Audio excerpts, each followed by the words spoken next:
Dans cette vidéo, nous allons voir comment représenter une variable quantitative continue. Donc, avant de faire ça, on doit construire notre tableau de distribution à l'aide de quelques calculs préliminaires. Donc, on va commencer par l'effectif qui a la formule MB. Nous ouvrons la parenthèse, on sélectionne notre série statistique. Ferme la parenthèse. Après, pour le nombre de classes, on va vérifier la table de Sturge. Donc, on a l'effectif 40. Table de Sturge va se situer donc ici. Donc, on a l'effectif 40. Donc, entre 23 et 44, on a 6 classes selon la table de Sturge. On revient et on insère 6 ici. Pour le maximum, donc, c'est la formule maximum et on insère la série.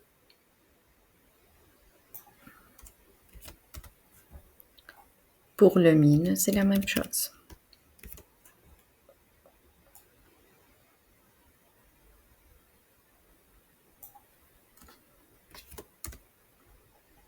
L'étendue, c'est la différence entre le maximum et le minimum. L'amplitude calculée, c'est l'étendue sur le nombre de classes. On aura 5,5.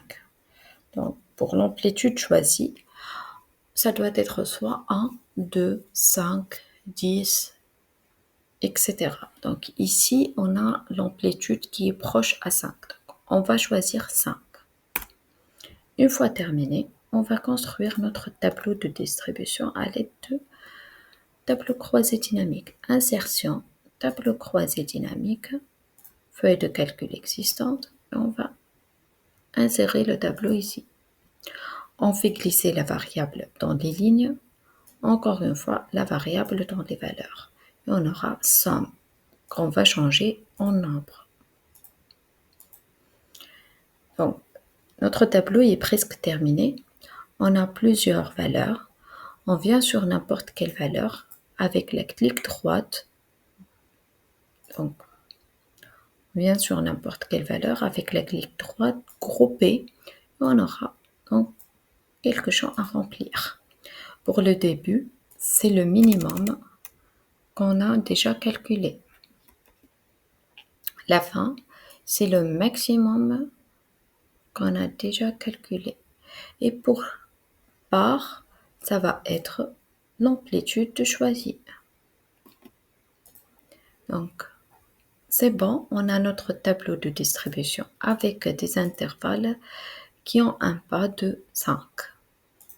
Une fois terminé, on prend ce tableau-là et on le colle dans notre feuille. Collage spécial, valeur. OK. Et on va insérer un titre à notre tableau. Répartition des 40 clients selon la durée du branchement au réseau Wi-Fi.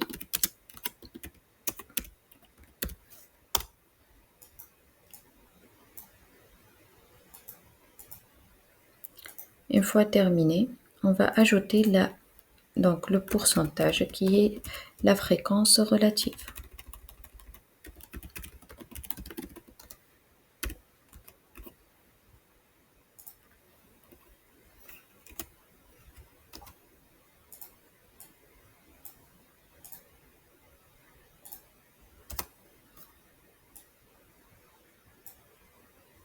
Notre tableau de distribution est prêt. Maintenant, on va construire notre graphique. On va sélectionner donc l'axe des ordonnées et l'axe des abscisses. On vient dans Insertion, Flèche, Histogramme, clique sur OK. Donc ici, on a notre histogramme avec des bâtons. Mais comme on a dit, pour représenter une variable quantitative continue, ça doit être des bâtons donc collés, ou bien des rectangles collés. On va ajouter les titres des axes comme d'habitude. On change le titre à répartition, donc.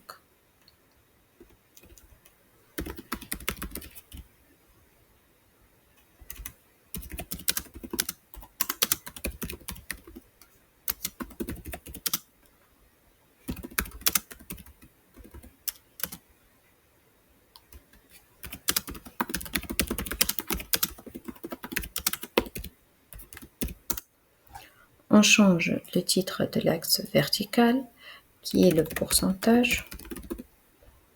Titre de l'axe horizontal, qui est durée du branchement. Maintenant, on va faire des modifications par rapport à la série. Donc, on va cliquer sur la série, clic droit, mettre en forme une série de données. Après, on va modifier la largeur de l'intervalle à 0, qui est dans Option des séries, Option des séries. Après, on vient dans Remplissage et contours et on va changer la couleur des bordures en noir pour que ça soit visible. Donc maintenant, on a notre graphique presque terminé. On va cliquer sur l'axe vertical. On vient dans contour. On change la couleur en noir et on rajoute une flèche dans type de flèche finale. On vient dans Option d'axe, graduation, type principal à l'extérieur. On vient dans l'axe horizontal, on clique sur Option d'axe, étiquette et on va enlever l'étiquette. On vient dans contour, on change la couleur en noir et on rajoute une flèche de fin. On a notre axe vertical.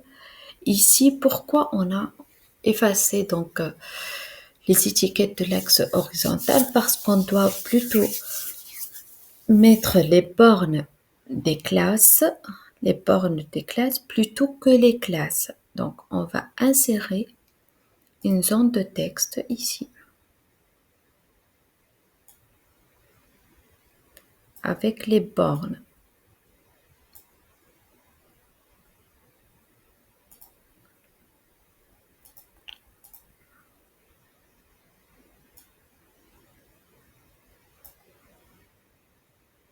Donc 26,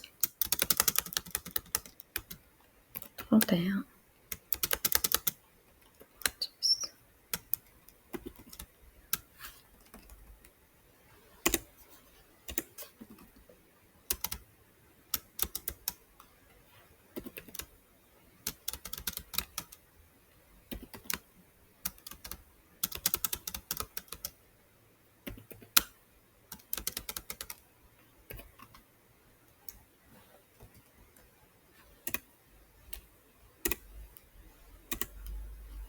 Et 60.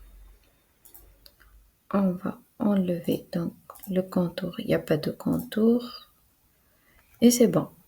Donc ici on a notre graphique ou bien notre histogramme qui représente une variable quantitative continue.